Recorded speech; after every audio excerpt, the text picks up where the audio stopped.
Good morning. I'm Lynette Adams, and this is Rochester in Focus. Ahead on the show, as you may know, October is Breast Cancer Awareness Month. Well, this morning, Making Strides Against Breast Cancer celebrates its 30th anniversary. Walks are happening in 150 communities. Kicking off in Rochester right now. This week, I got the opportunity to speak with Maisha Beard, this year's MC for the local event, about why this is personal and her challenge to other women of color. So here's a question. Do you love apples? It's hard not to, right, if you live in this area. Well, did you know Wayne County produces more apples than any other community in the state? And each year, the county makes a big deal about apples. Well, I had a fun chat with Christine Worth, Wayne County's Director of Tourism, about this year's apple tasting tour. It's not too late to enjoy Apple Tasting Weekend, which runs through tomorrow. This coming weekend, the Rochester Oratorio Society kicks off its 80th season with a bang and a performance of an original piece by RPO conductor Jeff Tyzik. Get this, the piece is more than 20 years old. You'll want to hear what Artistic Director Eric Townell has to say about Friday's concert and the new season. And finally, imagine having your musical composition accepted and published. Something difficult to achieve, right? A pastor and former School of the Arts teacher has done it, and we think it's a pretty big deal. You'll hear Daryl Smith's piece, Lyrique, right here on Rochester in Focus.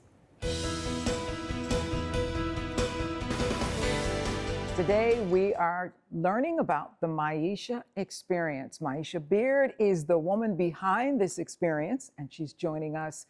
You wear a lot of hats. I was just saying, you are a transformational speaker and storyteller. You are a breast health advocate. You are a New York ambassador. My gosh, and the MC of this year's Making Strides Against Breast Cancer Walk. You are one busy lady. I am, Lynette, and I am so deeply grateful for that busyness, because that busyness is making impact. You know, when my mother passed away on March 15, 2023 at 4:13 a.m. and I watched her take her last breath because of breast cancer, I knew that I was going to keep that promise to her, which is to advocate for breast health, specifically for Black women who have the highest mortality rate of any other group of women. White women get detected more than Black women, but Black women die more. What does that tell us? What it tells us is that we now get to participate in studies. And history shows that, yes, as Black people, we are wary, as Black people, we shy away from studies because of things like the Tuskegee experiment and what history has shown us. However, we now get a chance to say, as Black women, you know what? I'm going to participate in the American Cancer Society's Voices of Black Women population study, where you don't have to go and give blood. You don't have to do anything other than go online and answer questions twice a year. Because this study has a span of 30 years. This can potentially save our granddaughters' lives and their daughters' lives. You know, and so maybe there is something happening that scientists can discover that can help us live longer. But the only way they can discover it is if we feel safe enough to participate. And Lynette, I put my name on this in honor of my mother. And I pray that Black women will participate in the study so that we can live, so that no one else has to wear their mom around their neck like I do. And this year, for a second year in a row, you are the MC of this year's big event, Making Strides Against Breast Cancer. What does that mean to you in light of going through this struggle with your mom and this journey with your mom?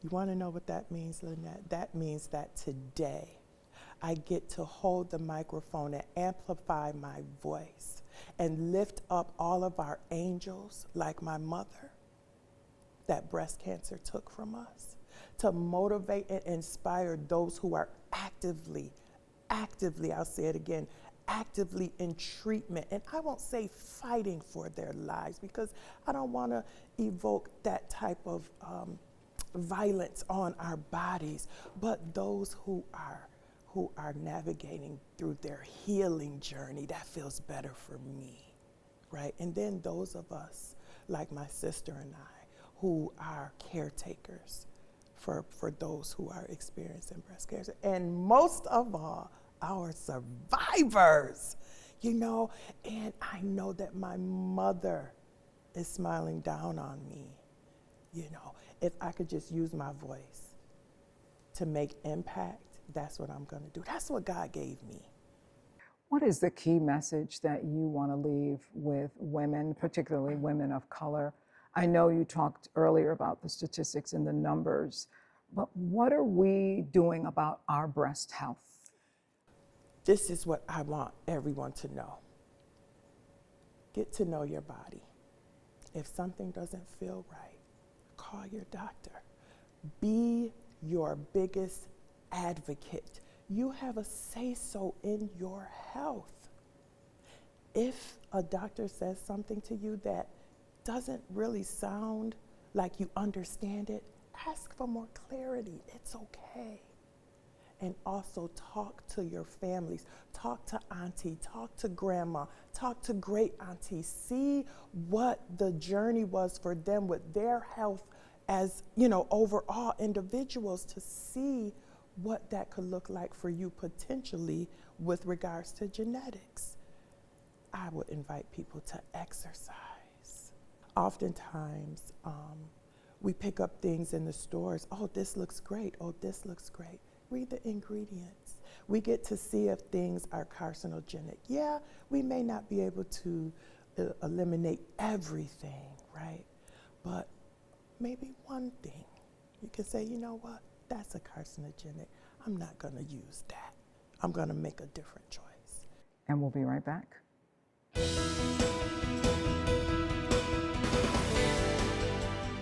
If you love apples, you'll want to pay close attention to this chat that I'm having with Christine Worth. She is the Director of Tourism for Wayne County, and she's joining us to talk about this year's apple crop. And I understand that this is big time in Wayne County for apples. This is your apple tasting season, correct? Yes, it is. It's our 28th apple tasting tour, which is really exciting. We are the #1 apple producer in New York State. We grow about 20,000 acres of apples, which is just fantastic. And to have that type of notoriety, you know, we celebrate it. So we have this annual apple tasting tour every October. And you're #1 in New York State, but #2 in the country, right? Yes, yes. I always love hearing that. That's really incredible. That's a lot of apples. It is a lot of apples. And it's so important to support New York State apples. And when you're at the grocery store or you're at a market, look for New York State.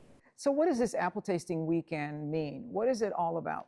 So we do two different things. We have a month-long promotion where we actually put a letter at each of the stops. There's 11 stops.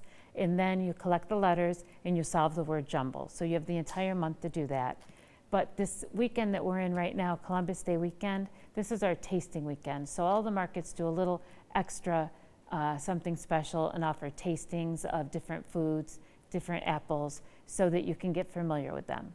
And tell us why we want to come for this tasting, because I mean, this is the secret. You get all of the apples, even the ones that don't have names. You have those for tasting, right? Exactly. Every year there's something new, and it's really cool when you can taste an apple that doesn't even have a name yet.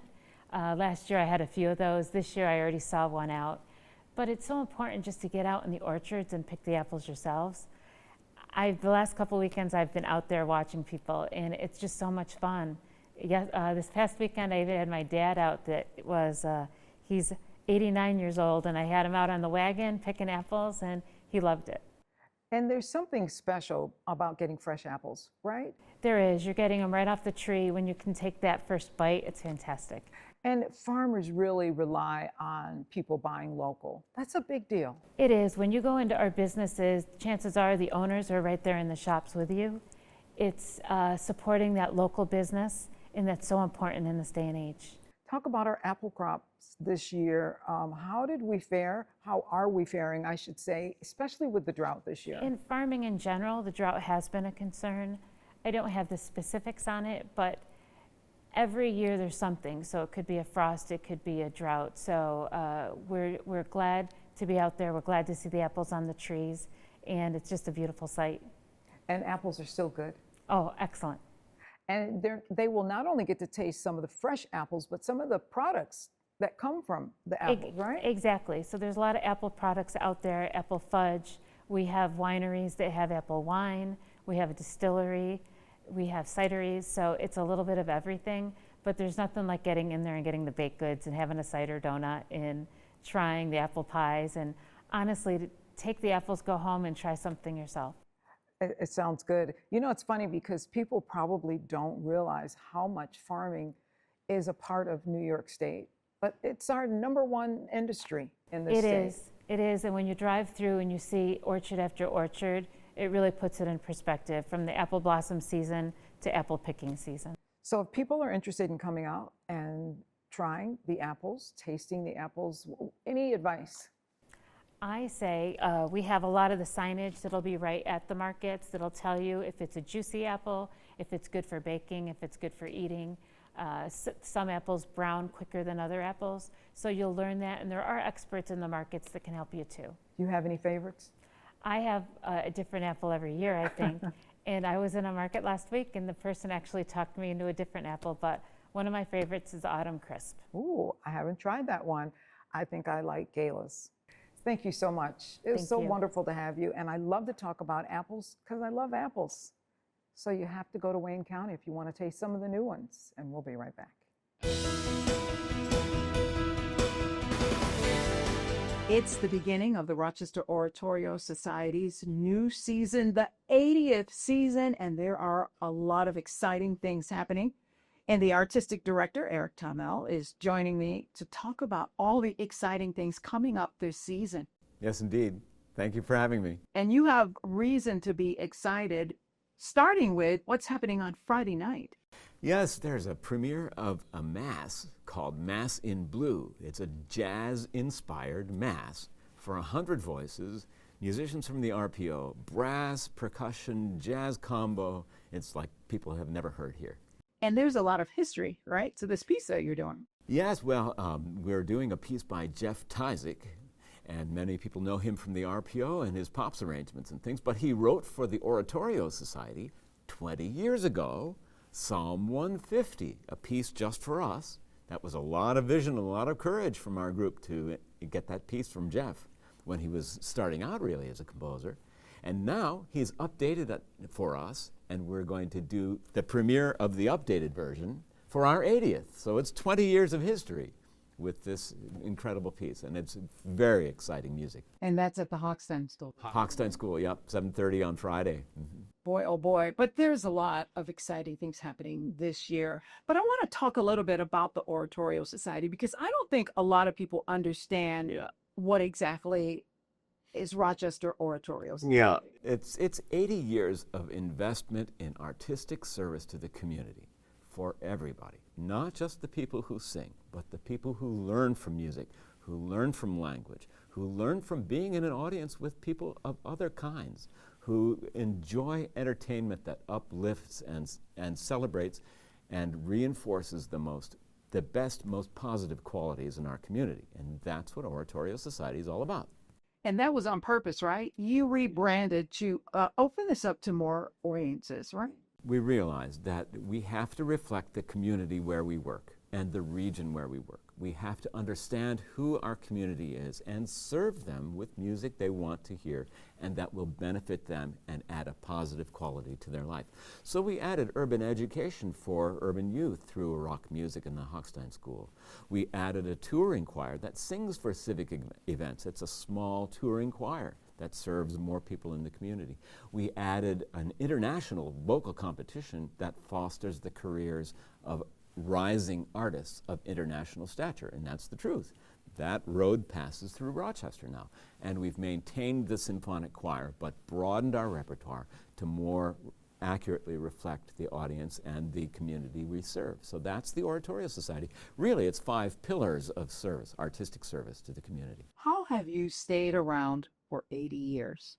Well, it's been leadership through our board members. Now, they have cared so passionately about what we can offer to the community and cared for the values that reinforce the positive qualities. All the best qualities of life in our community is what they have cared the most about, reinforcing. And we want to lift all the voices higher.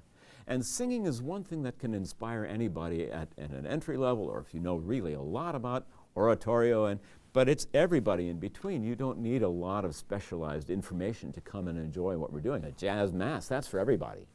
So how can people find out more if they're interested in taking part in any of these things, not just attending, but they want to be a part of the Oratorio Society? Oh, you can find us anytime at rossings.org. It's possible for anybody to join. It's open to everybody. It helps if you can know a little bit about music. I mean, if you've sung in your church choir, you're good at it, because we move fast and we do, high quality, exciting concerts.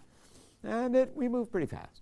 So, but we support people with ways to learn about the music and ways to learn about the language. And so we bring people along, and sure enough, they stay for decades with us and learn and grow through the experience. So it's exciting to have them with us. And it sounds like fun. It's a labor of joy this whole time. It's a little work, but it's joyful all the time. And it's a ton of fun. Everybody loves it. So nice to have you, Eric. Thank you for having me. We'll be right back.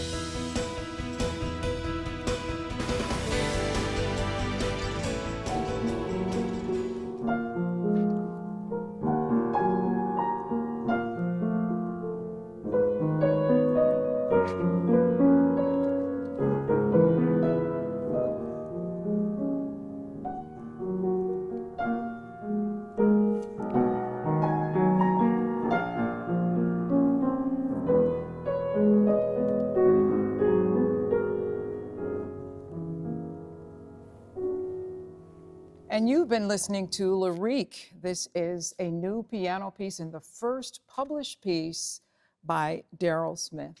Daryl, nice to have you today. Thanks so much for having me.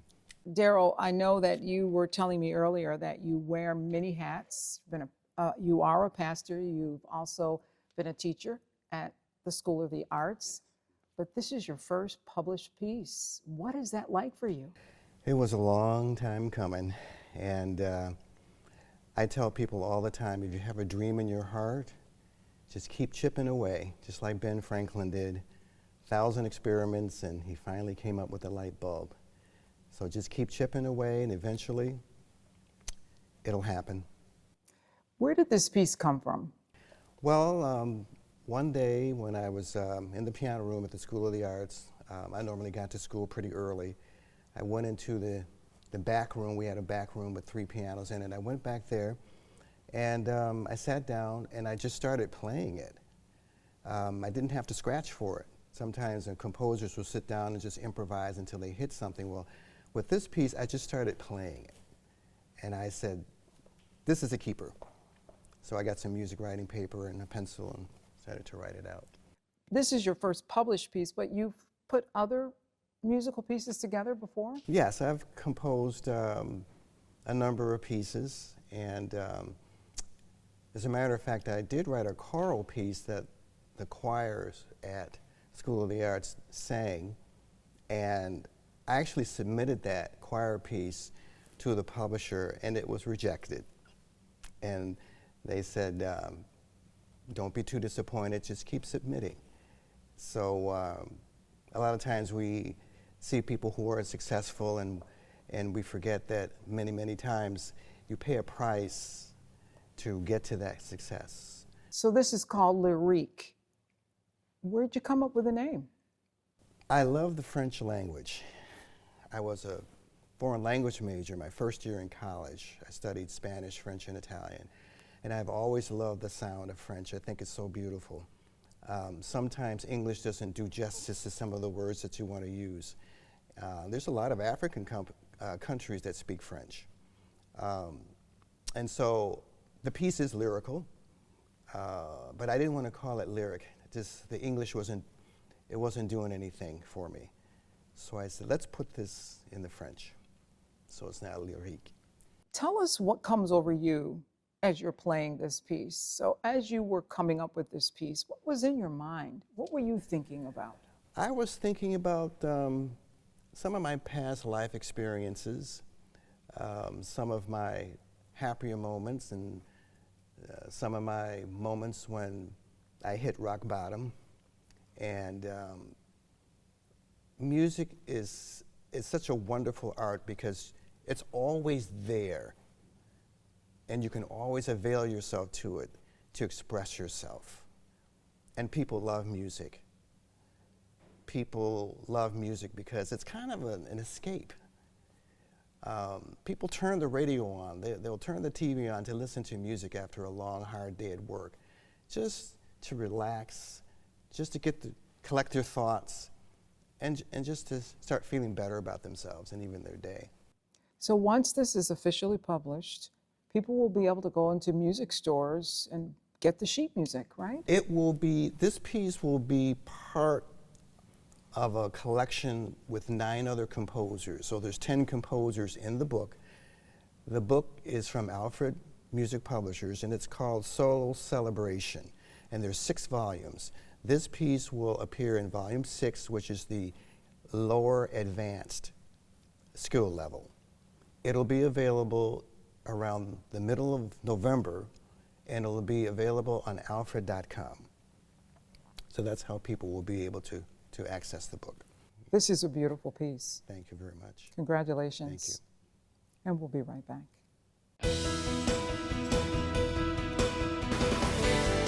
Thank you to all of our guests this morning. And if you would like contact information, just go to WHEC.com and click on the Rochester in Focus tab and go to this week's show.